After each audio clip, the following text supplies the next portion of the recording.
Hey guys, it's Miss Maneely, and I'm here to give you a tutorial to help review for our polynomial unit test that is coming up. The first part of the review is actually just a warm-up to kind of go through the basic skills that we've learned in this unit and just to kind of get you ready for those skills. All right, so number one, we're dealing with transformations of the parent function. That's how we began the unit, and then we started looking at polynomials and their long and short run behavior, and then how to solve polynomials using the X-intercepts if they're real solutions, or factoring or long division if we had any non-real or imaginary solutions. So let's go ahead and start with transformations of functions. The graph below depicts an electronic game of pool. The graph of f of x is equal to the absolute value of x and represents a player attempting a bank shot, where the x-axis represents the side of the table. As you can see, the player misjudged his position and the cue ball missed the 8 ball. Okay, so here is basically what the pool player is trying to hit, is the 8 ball. And he's doing a bank shot, which requires the use of hitting the cue ball to the side of the table and having it bounce off. It's going to create a V-shaped graph, which is similar to an absolute value function. So here's our cue ball, and the first shot he took obviously missed the 8 ball. We're told that the x-axis corresponds to the side of the pool table. So I know that moving this graph down is not an option. So really all I can do is I can move it left and right, or I can move it up. I could also change the dilation, but I don't know if that's really necessary for this particular problem. The next bank shot will be shot with the same force and trajectory, which basically means that we're not going to be able to change the dilation. It's going to be the same width. So the user must reposition the cue and the cue ball. So we want to rewrite the function that the gamer must enter to accomplish this task. Well, I think you can see pretty clearly that basically if I could somehow scoot this graph over 2 units to the right, that it would then hit the 8 ball. So if every point on this graph shifted over 2 spots, so if this particular point here is the cue ball, if I scooted it over 2 points to the right, the vertex, if I scooted it over 2 points to the right, if I did that, then the new function would hit the 8 ball. So let's think about what that transformation means. If I'm scooting the graph 2 units to the right, it's affecting the x values of the graph. If you remember, this is our parent function. F of x is equal to the absolute value of x. There are 3 basic transformations that we talked about. And the first would be a dilation or a reflection, which is if I take a value and multiply it by that quantity, the absolute value. I could also shift the graph left and right, and we can do that by changing the h value. And I can change the graph or shift it up and down by adding or subtracting a value to the end. Since all I want to do is move this graph to the right, it's only changing my h value. And since I want to move it to the right, that means h is 2, and it's going to be a positive 2 because I'm moving it to the right. We do have to be careful, though, because in the formula itself, in that quantity, it says x minus h, which is basically telling me to take the opposite of h. So my new function, if I just want to scoot it over 2 units to the right, is going to look like x minus 2, because h is a positive 2, and x minus h goes in that quantity. In number 2, you're asked to describe the end behavior of each function. Now we're moving beyond our parent functions and looking at polynomials. We said polynomials are essentially the sum and difference of power functions. All of the exponents have to be real integers, and all positive integers, and all of our coefficients have to be real numbers. So in order to determine the end behavior of each function, I have to make sure that they're written in standard form. So in letter A, I've got y equals negative 4x to the 6 plus 2x to the third minus x plus 5. As long as my exponents are written in decreasing order, I know it's in standard form. And that leading term, that negative x to the 6th, is basically going to describe the long run behavior of my graph. And the exponent, being 6, since it's even, that tells me that the ends of my graph, the tails, have to be going in the same direction. They're either both going to be increasing or both going to be decreasing. Since the leading term is negative, I know that the tails of my graph are both going to be decreasing. So the long run behavior, if I were to look at this graph from very, very far away, it's going to look like a parabola that opens down. If I were to look close up, I might see some twists and turns, but from far away, it's going to look like a parabola going down. So if you're asked to describe the end behavior, you're basically asked, well, what happens to y as x approaches negative infinity? If I look on the left, y is going down. So y is also approaching negative infinity. And then the other side of that would be as x approaches positive infinity.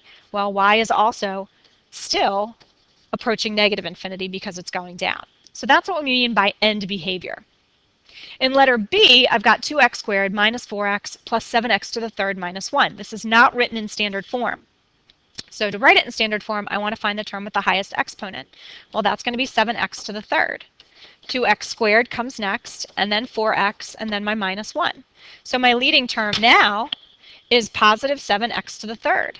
It's an odd degree, which means that my ends are going in opposite directions. Because the 7 is positive, I know that my graph has to be increasing to the right. So from far away, it's going to look like an S that goes up. If I were to look up close, I might see some twists and turns, but from far away, it's going to be an S that goes up. And so if asked to describe the end behavior, I'm first going to look at the left side. As x approaches negative infinity, my graph is approaching, or y is also approaching negative infinity. And if I look on the right, as x approaches positive infinity, I can see that my graph is actually increasing towards positive infinity as well. That's what we mean by end behavior. All right, number 3 and 4 is actually getting into our short run behavior, looking more carefully at the roots or the x-intercepts of the function and their multiplicity in order to describe the factors of the function or to look at the terms and the changes in concavity. So if we take a look at number 3, it says to identify each root and its multiplicity. Well, the roots, remember, are the same as our x-intercepts if they're real. And the x-intercepts are also called the zeros of the function. If I'm solving an equation, they're also going to relate to the real solutions of the equation. So all 4 of these terms mean the same thing. Roots, x-intercepts, zeros, solutions, they all mean the same thing. Now, my x-intercepts are only going to show you the real roots. If a function has imaginary roots, we have to determine them some other way. And that's when we get into factoring and long division and things like that. So let's go ahead and do number 3. In graph A, it says to identify each root. So I've got 2 roots. I've got an x-intercept here at -2, and I have an x-intercept here at +1. I also have to describe the multiplicity. Well, if the graph hits the x-axis and passes straight through without changing at all, without changing direction or changing concavity, we say that it is a single root. If the graph changes direction, like it does here at 1, then it's considered a vertex of a graph because that's where a graph changes direction. And a vertex is going to be associated with an even power. So 1 is considered a double root. If we take a look at the graph in B, you can see we have 3 x-intercepts. We have 1 at -2, 1 at -1, and 1 at +1. Again, with -2, the graph passes straight through that point. It changes direction, but it doesn't change direction on the x-axis. It passes straight through -2, making -2 a single root. Notice though at -1, the graph started off as being curved up or concave up, and then after it hit -1, it changed concavity and became concave down. This is what we call a point of inflection. And point of inflection are associated with odd degrees or odd powers. That makes -1 a triple root. In +1, we can see that the graph changes direction again, and again that is associated with a vertex or a double root. Okay. At number 4, you're asked essentially to write each polynomial in factored form using its graph. So factoring, we've learned lots of different methods for factoring: trinomials, difference of squares, cubes, using grouping. Another way that you can write a polynomial in factored form is to use its graph. As long as the number of x-intercepts, including their multiplicity, matches the exponent or the degree of the polynomial, then you can write all the factors of the equation. So this is kind of like a backup plan. For those of you that struggle with factoring, you can use the graph. So let's go ahead and type the first equation into our calculator. X to the 4th plus x to the 3rd minus 2x squared. Oops. There we go. And I'm going to start doing this on a standard window, which is zoom 6. That's usually where I start graphing everything. And I can see pretty clearly where it crosses the x-axis, but I think I'm going to zoom in just a little bit more. And there are a couple of options that I can use to do that. I can actually hit zoom in and press enter, or I know that the zoom decimal window is another way that I can zoom in, and it gives me x values from -5 to +5. So that gives me a pretty good glimpse of this graph. And I'm just going to sketch it here. I'm really just concerned with the x-intercepts. I don't really care about anything else. So I can see from my graph that I've got a single root at -2. I've got a double root at 0. This is what I did in the last example. And I have a single root at 1. Now, if I want to write this function in factored form, I have to relate my x-intercepts to factors. Remember, factored form, it means that instead of writing my equation as a sum or difference of power functions, I'm going to be writing it as a product. I'm multiplying. So if I start with a single root at -2, the factor associated with -2 is going to look like x plus 2. Because it's a single root, I don't need to worry about raising it to a power. Actually, let me scoot this over just a little bit.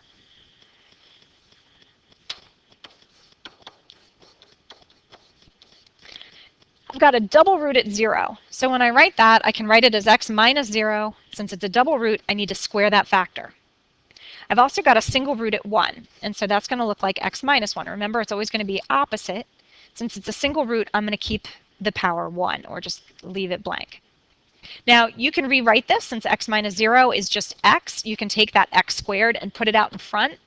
And that is generally how we write these polynomials. But because multiplication is commutative, that means that I can change the order of things. 2 times 3 is the same as 3 times 2. So it doesn't matter the order that you multiply. The only other thing I want to double check is to make sure that my leading term is correct. I can tell from the graph that because it is increasing to the right that my leading term has to be positive. I can also look at the leading term or the leading coefficient of my polynomial in standard form. The leading coefficients, no matter which form of the equation I use, the leading coefficients have to be the same. And so since my original function has a leading coefficient of 1, I know that my leading coefficient in factored form must also be 1. Let's take a look at letter B. I'm going to go ahead and graph this as well. And I'm going to try this on a zoom decimal window as well. So we have a -2x to the 6th plus 6x to the 5th minus 8x to the 3rd. And again, I'm going to keep it at the zoom decimal window. Okay. And even though I can't see that minimum value, I'm not really worried about it. So I've got an x-intercept at -1, 0, and 2. And again, I'm just going to sketch this thing.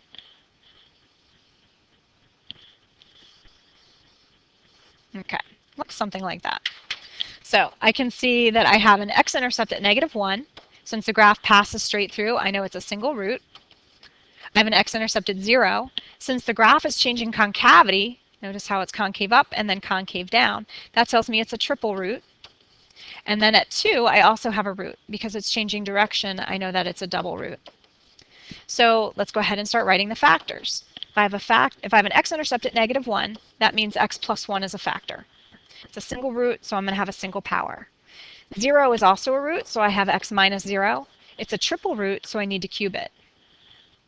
I also have a root at 2, so I'm going to use x minus 2. It's a double root, so I'm going to square it. The only other thing I have to pay attention to, and I can see from my graph right away, that the graph decreases to the right, which means that my leading coefficient must be negative. If I go back to the original problem, I can see that the leading coefficient is actually a -2. I want to make sure that I include that in factored form. The only other thing you might want to adjust is this x minus 0, because it's just x, and rewrite your equation as -2 x to the 3rd times x plus 1 times x minus 2 squared. And that would be the equation in factored form. Okay. In number 5, you're given a description of a polynomial and you're asked to sketch a graph. Now, there's an infinite number of ways that you can sketch a graph that matches this behavior. So all of our answers could be a little bit different. So the first thing I'm going to look at is that it has even end behavior. That means the tails of my function have to be going in the same direction. They're either both going to be increasing or both going to be decreasing. So I need to take a look at the second statement. The second statement tells me that the function is increasing to the right. That means that both of my ends have to be pointing up. And that takes care of both of those criteria. The third bullet says that the function has 3 turning points. So remember, a turning point is where the graph changes direction. It's going to be associated with a vertex.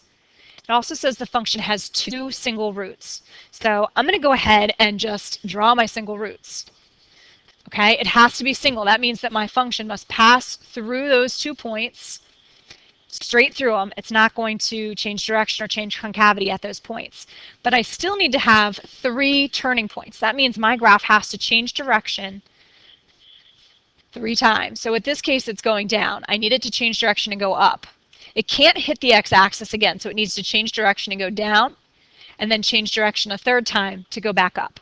So that would be one way of drawing this function. When you have turning points that don't occur on the x-axis, that is an indication that you have imaginary roots. So if you're ever asked to draw a graph that has complex roots, you want to make sure you include turning points that don't cross the x-axis. Another way that you could have drawn this graph would have had the turning points above the x-axis. So for example, if you had something like this.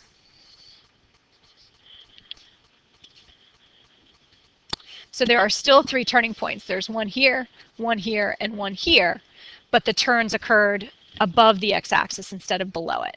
So that would be another way of doing it. Like I said, there's an infinite number of ways that you could make this work, but you want to make sure that all the criteria is met. Even behavior means that both ends are pointing in the same direction, and make sure they're either pointing up or down. I did see on the last quiz students doing things like this. Okay, that is not a polynomial. Polynomials, either their end behavior is going up or down, not to the side. So make sure that you're very clear with your ends. Again, if it's increasing, you want to make sure your right end is going up. Turning points correspond to the vertices, or your max and your min is another way of thinking of them. So if I have 3 turning points, that means I have 3 max and mins, and depending on which direction your graph is going, that'll be adjusted. And then the single roots mean that it crosses the x-axis twice. The last one, now you're given a description and you have to come up with the polynomial in factored form. So if you're told that there's a double root at 0, okay, so I'm looking at y equals, if I have a double root at 0, that means the factor associated with that, and remember the x-intercept is that first number. So it's going to be x minus 0. If it's a double root, that means I need to square the factor. There's a single root at negative 2, 0. Again, negative 2 is the x-intercept, so that's going to look like x plus 2. It's a single root, so I don't need to put anything there. You could also put a 1, but again, one factor, or a factor of 1 is the same as just having the quantity x plus 2. And we have a triple root at 1, 0. Again, 1 is your x-intercept, so it would look like x minus 1 in parentheses. Since it's a triple root, I would need to square it. I'm sorry, I would need to raise it to the 3rd power. You can simplify this a little bit because x minus 0 is just x, and write this as x squared times x plus 2 times x minus 1, the quantity cubed. Now on the unit test, you may also be asked to write this equation in standard form. Now this particular function, there's a lot to do to get it in standard form, but essentially what you'd be asked to do is multiply it all the way out. So to get it in standard form, you'd want to rewrite it as x squared times x plus 2, and then think about what x minus 1, the quantity cubed, means. It means x minus 1 times x minus 1 times x minus 1. And on the test, you will have to multiply all the way through. And with multiplication, for example, if I'm multiplying 2 times 3 times 6 times 9 times 12, I'm not going to multiply those things all at once. What we usually do is we think, all right, well, 2 times 3 is 6. I know 6 times 9 is 54. And then I just start breaking it down. So I might do 6 times 12 next, and then 54. And you're going to do that with factors as well. So what I might do is say, all right, I'm going to group these 2 factors together first and find their product. And I do that by distributing. So x squared times x is going to give me x to the 3rd. X squared times 2 is going to give me plus 2x squared. That is now a new factor. I might also go ahead and group these 2 together. And I'm going to FOIL them out. So x times x is going to give me x squared. X times negative 1 is going to give me negative 1x. Well, this is also going to give me negative 1x. When I put them together, I'm going to have a negative 2x. And then negative 1 times negative 1 is going to be positive 1. And then I still have to multiply by x minus 1. And then it's your choice which 2 you want to group next. So for example, I might go ahead and just group the x cubed plus 2x squared and multiply that by x minus 1. Get my product and then multiply my product times that last factor. This particular problem is more tedious than the one on the test, but ultimately to write the equation in standard form, you would keep distributing until all of your terms become the sum or difference of power functions. Okay, so that was just a quick warm-up. The rest of this tutorial goes through the solutions to your homework, the actual review. Okay, so the first problem, you're given a function. It's called f of x, and it's a weird shaped graph. It doesn't have a special name. We're just going to call it f of x. What you see in number 1 is the parent function.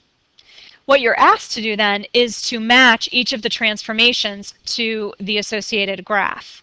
So for example, if I'm looking at f of x minus 1, remember that minus 1 inside the parentheses corresponds to the h. It corresponds to a left and right shift.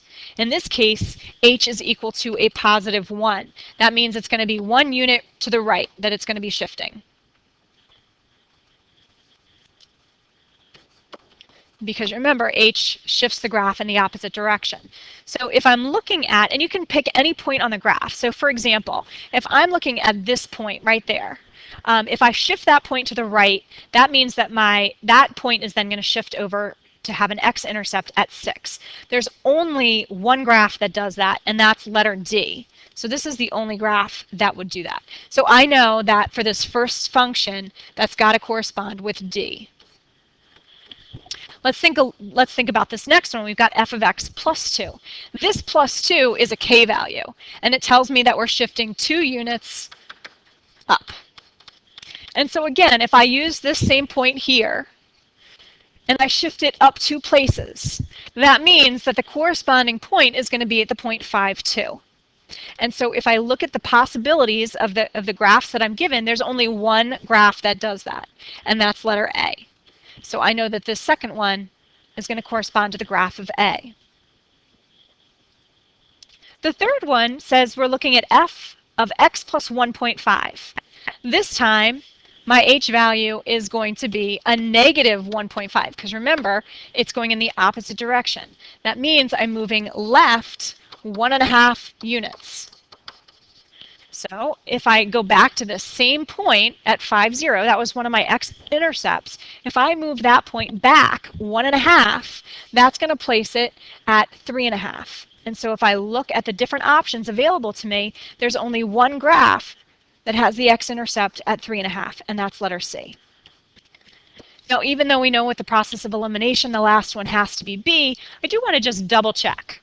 So I know inside the parentheses I have x minus a 0.5. That means that h is actually 0.5, and that's going to be shifting to the right, 0.5.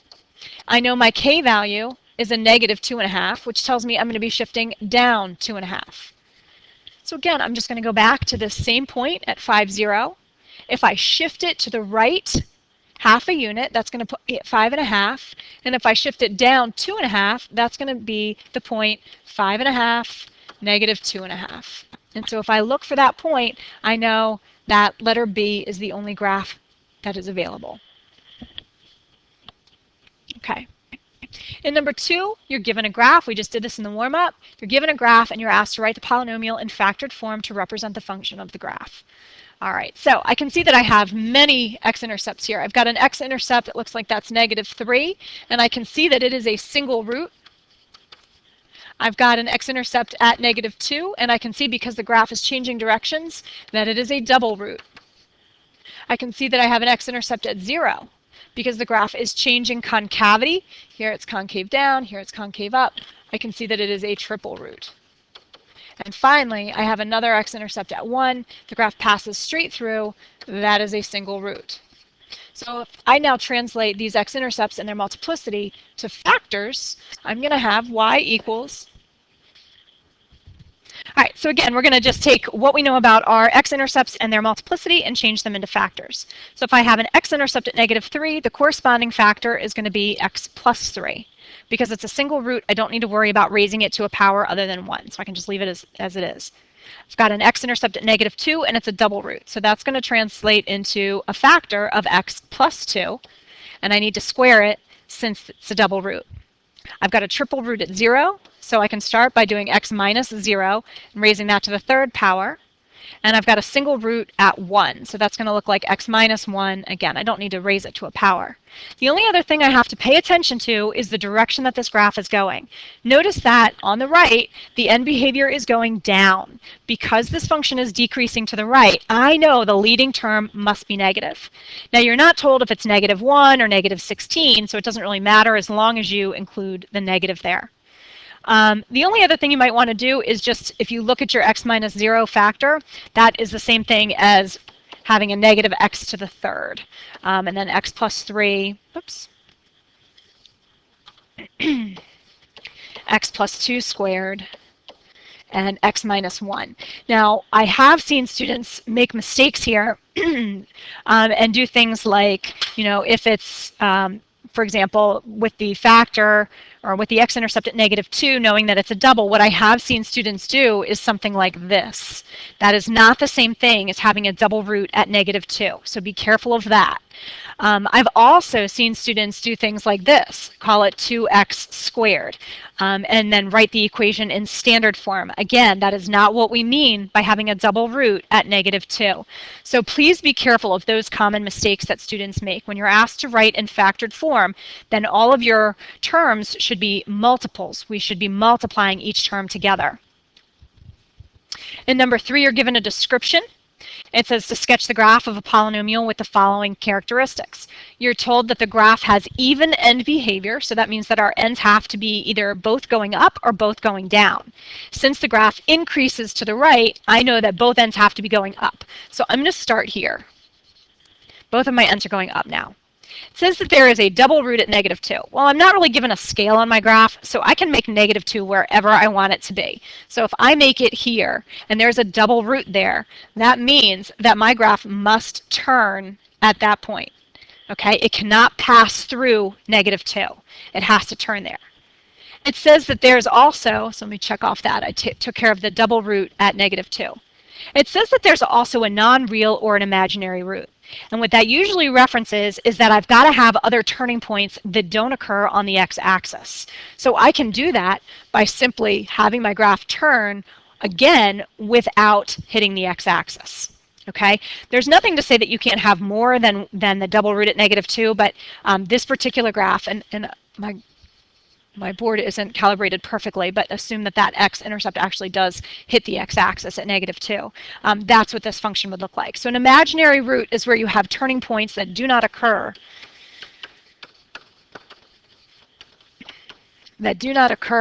on the x-axis.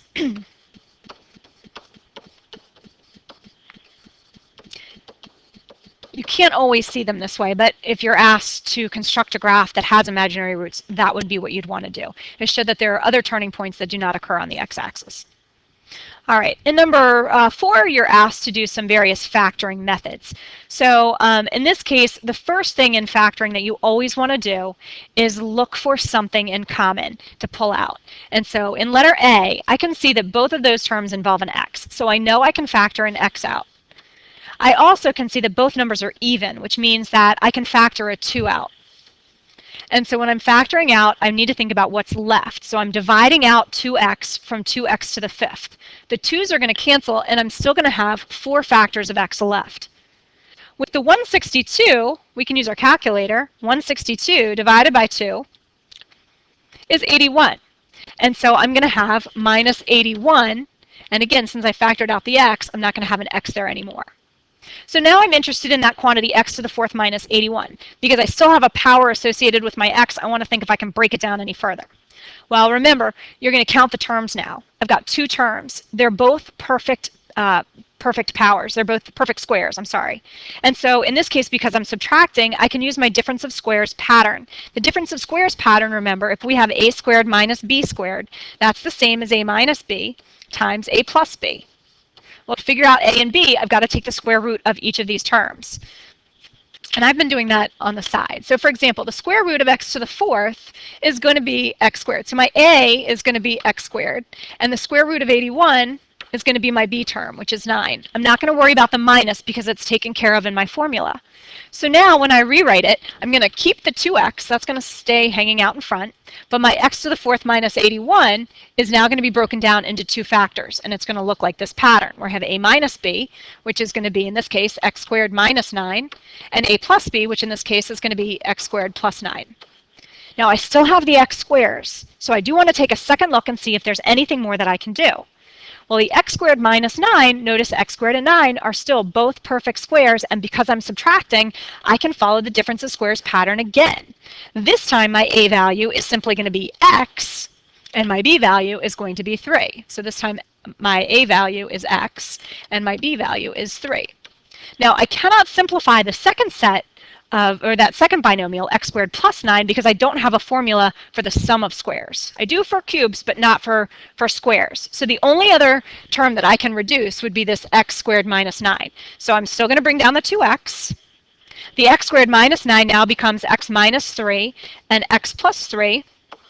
And like I said, I really can't do anything with the x squared plus 9, so I just bring it straight down. So when I factor letter A completely, this is what I end up with. So just kind of relating this back to the graphs that we had before, if I were to look at the graph here, I would have an x-intercept at 0.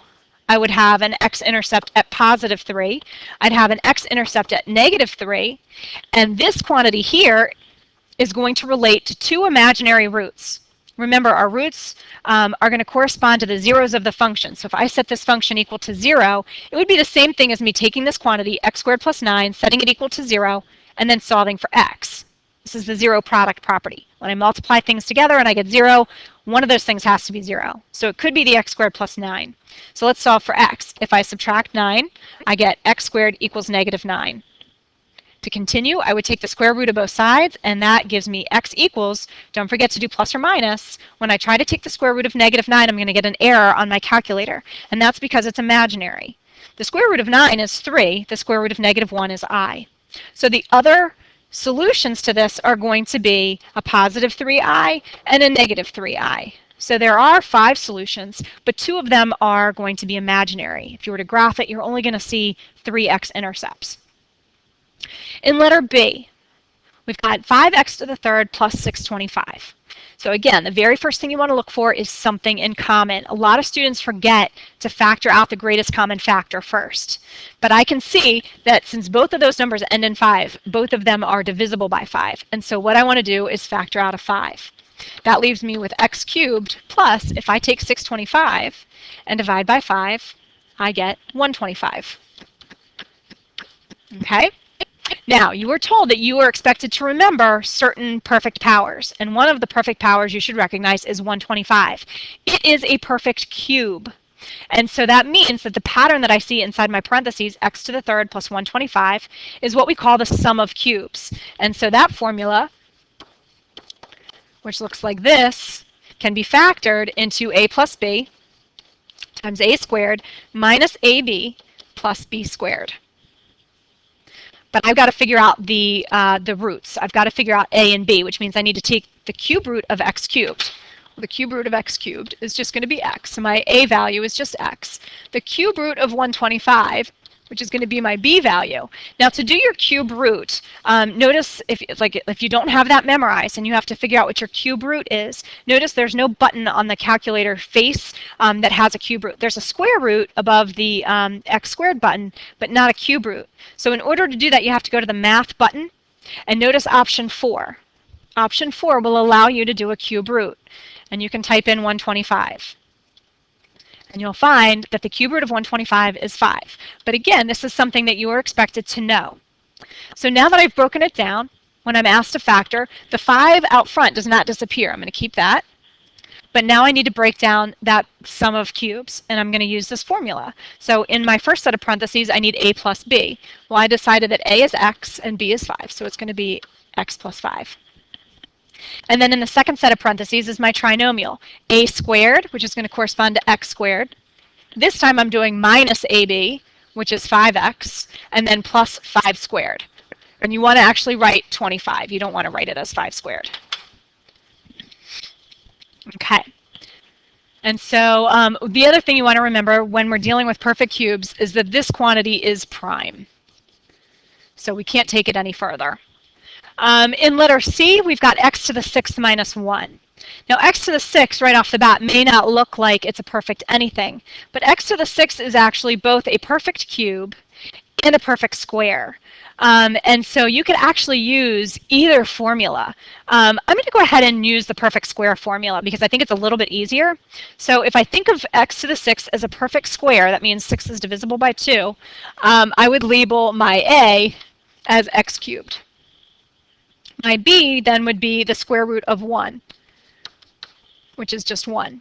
And so if I look at this as difference of squares, then I would translate this into x cubed minus 1 times x cubed plus 1.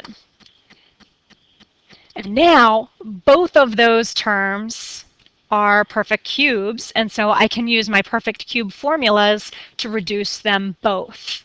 And so I'm running out of room here, but if I do the x cubed minus 1, that's going to be the same thing as a cubed minus b cubed, which ends up being a minus b, times a squared plus ab plus b squared. And so the way to remember this pattern is that the first set of parentheses is always going to follow your original problem. So if your original problem is adding, the first set of parentheses is going to involve addition. If it's subtracting, the first set of parentheses is going to involve subtraction. It's always going to be a squared and then ab and then b squared on the end. The signs, though, the first sign in your trinomial is always going to be opposite what you start with, and the last one is always going to be plus. So if I factor x cubed minus 1, that's basically going to be x minus 1 times the quantity x squared plus 1x, or simply x, plus 1 squared, which is just 1. And so that's going to be the two factors associated with that.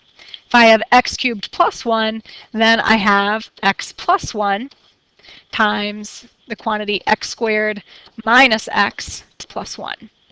So there's a lot more to do with that problem in terms of breaking it down over and over again. And that would be your final answer. In number 5, you're asked to solve the polynomial equation 5x to the 3rd minus 10x squared plus 125x minus 250. I'm going to show you several different strategies. Remember, the goal of solving is to find all of the x values that will make the equation equal to 0. So if you want to start off by graphing it, you'll be able to see right away if the graph provides you with all the solutions depending on the number of x-intercepts you have. So if I start off with 5x to the 3rd minus 10x squared plus 125x minus 250. Okay, if I start with this, and again, I'm going to go back to my standard window. Okay, now at this point, I can see that it crosses the x-axis in one place. I know that there should be a total of 3 solutions, but I only see one of them. So I know one of my solutions is going to be x equals 2. That's one of them. Because this is an odd degree polynomial, that means the other 2 roots must be imaginary. So I can't rely on the graph alone to provide me with a solution. So there are several strategies that we can employ here. I can either start from the beginning and factor this. If I can write the equation in factored form, then I can set each factor equal to 0 and solve it that way. Or I can use this x-intercept and use synthetic division to figure out the other factors of this polynomial and then set those factors equal to 0. Since I've already got the x-intercept, let's jump to synthetic division. Synthetic division basically needs to ensure that all of my terms are in decreasing order, and they are. It's in standard form. And then I'm just going to list the coefficients: 5, negative 10, 125, and negative 250. By using synthetic division, I will be able to figure out the remaining factors. Sometimes this is easier than factoring alone. Sometimes it's a little bit harder. So with synthetic division, remember the very first thing we do is bring down the first term. The next thing we want to do is multiply. So I'm going to take my 2 and multiply by 5, and I get 10. And then we add. The 2 10s are going to cancel each other out, and I'm going to get 0. And then I multiply. 2 times 0 is 0. And then I add. and I'm left with 125. And then I'm going to multiply. 2 times 125 gives me 250. And when I add, I get 0. And that means there's no remainder. And that's always a good thing. If you end up with a remainder in a problem like this, you've made a mistake. Because I know that if 2 is my x-intercept, then x minus 2 is a factor. And so it should go in evenly. So what does this tell me that I have left? So remember, I started with x to the third, and this x equals 2 corresponds to factoring out x minus 2. And so if I factor out an x, that means that this 5 is now the coefficient for x squared plus 0x plus 125, or simply 5x squared plus 125. So if I wanted to write this equation in factored form, what I'm going to have, that's one factor. The other factor, again, is going to be associated with my x-intercept at 2, so I'm going to have a factor of x minus 2. Once you have the equation factored, because it's being set equal to 0, we have this rule that says if I'm multiplying things together and I end up with 0, then one of those terms has to be 0. So when we set them equal to 0, this is where the x minus 2 equals 0, 5x squared plus 125 equals 0, and then I'm going to solve for x. So this should be no surprise. When I solve this factor, I get 2. You don't even have to do this because we could tell from the graph that x equals 2 is one of the solutions. Over here, if I subtract 125, I get 5x squared equals negative 125. If I divide both sides by 5, I get that x squared is equal to negative 25. And at this point, I would take the square root of both sides. And when I do that, I got to remember to include a plus or minus because there's 2 roots to negative 25, plus or minus. Now, the 25, when I take the square root, is going to give me 5. But the fact that I'm taking the square root of a negative number means it's also imaginary. So those are the other 2 solutions. There are 3 solutions to this polynomial. I know that because it's degree 3. So degree 3, that means solutions equals 3. I know them all now. X is equal to 2, and x is equal, and you can either spread it out as positive 5i and negative 5i, or you can just simply leave it as plus or minus 5i. But those are your 3 solutions. If I wanted to use factoring alone, so for example, if you look at this and you're like, oh, there's 4 terms, I can use grouping here. We can use grouping. And so let's try that. I'm going to actually just do this on a new page. So this would be a complete alternative to using the graph and synthetic division. So if we have 5x cubed minus 10x squared plus 125x minus 250 equals 0, then because I have 4 terms, I know I can jump to grouping. And so I'm going to group my first 2 terms together. I can tell that both those numbers, 5 and negative 10, are divisible by 5. And I've got 2 factors of x in common with both terms. So if I factor out a 5x squared, that's going to leave me with x minus 2. In the next pair, I know that both of those numbers are divisible by 125. And so if I factor out, and again, whatever symbol is here, that's the symbol I'm going to bring down. So I'm going to factor out a positive 125. And when I do that, I'm left with x minus 2. Now, because I have x minus 2 and x minus 2 in common, I can now factor those terms out. And I'm left with x minus 2 times the quantity 5x squared plus 125. And that equals 0. And then I'm back to where I was when I used the graph and synthetic division.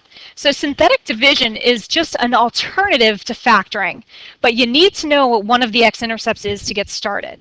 As soon as you know an x-intercept, you can then use synthetic division to find the remaining factors. And then once it's in factored form, you set the factors equal to 0 and solve for x. So whatever strategy you're more comfortable with, you want to use.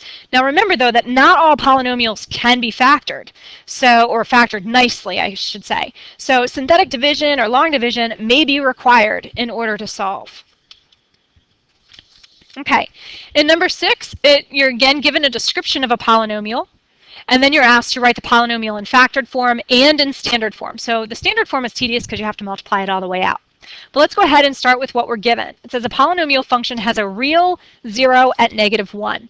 That is going to correspond to a factor of x plus 1. And since it's not telling me that there's any multiplicity, I'm going to assume that it's a single root. It says that there is another real 0 at 0 with a multiplicity of 3. So that means I have another factor at x minus 0. And the multiplicity is 3, which means that's got to be cubed. And then finally, we haven't seen this. It says there is a non-real 0 at I. Well, the factor associated with that, as you can imagine, would be x minus I.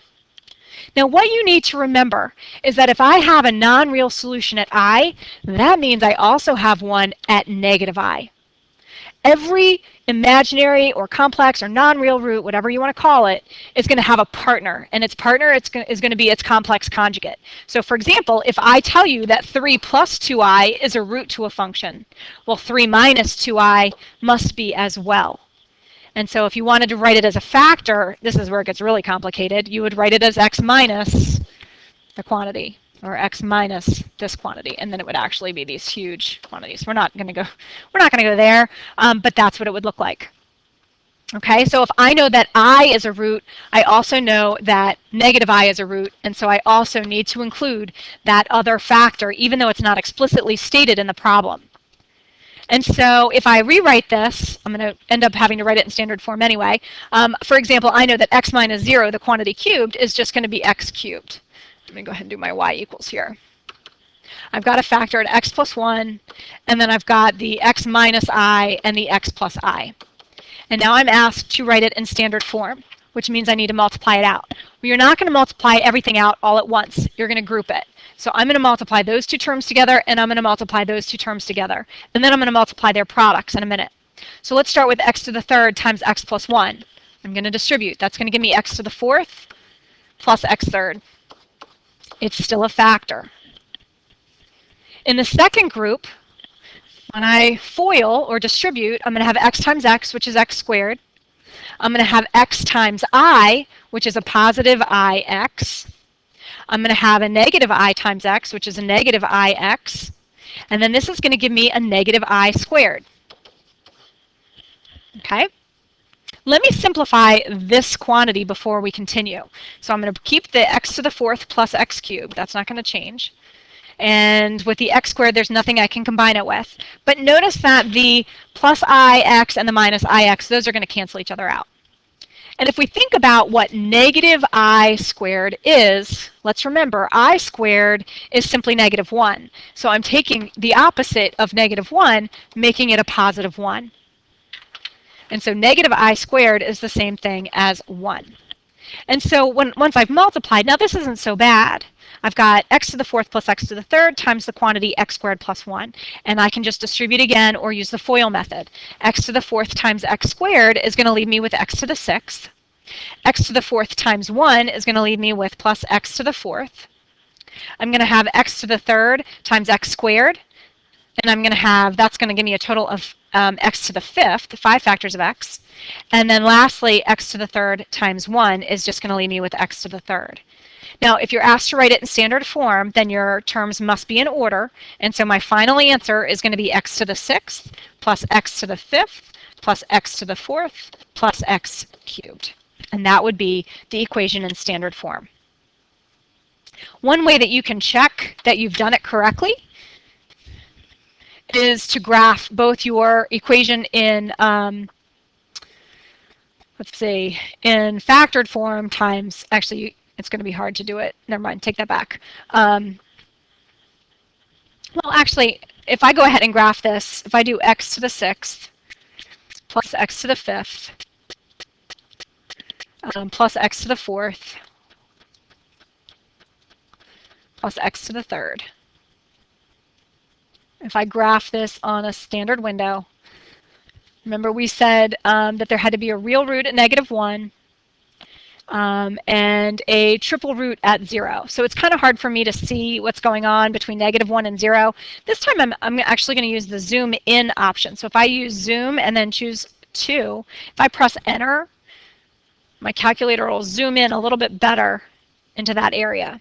And so I can see now from this graph that there is a single root at negative 1 and a triple root at 0. The only thing I really can't check is the non-real root at I. But at least what I have does match the criteria.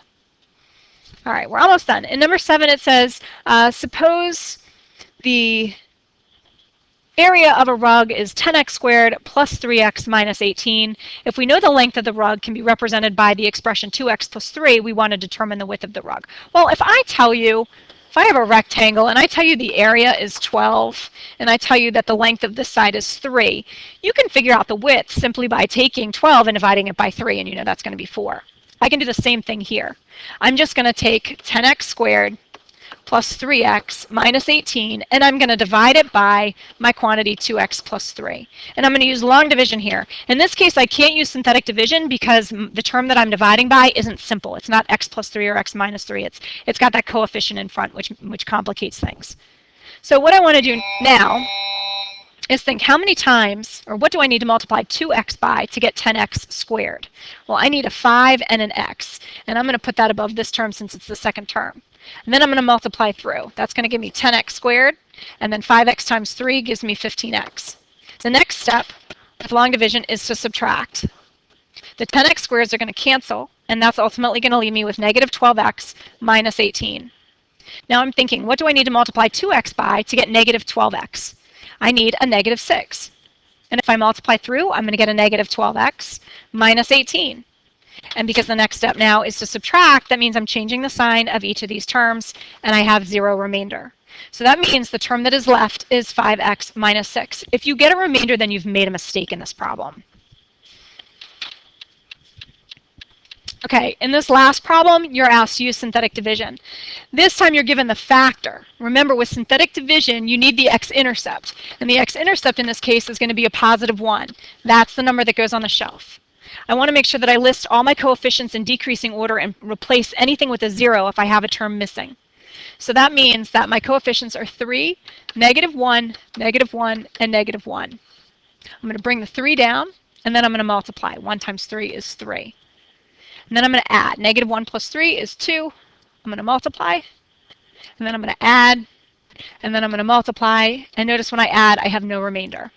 Since my original function started off as 3x to the third, and I factored out an x minus 1, this 3 now corresponds to 3x squared plus 2x plus 1.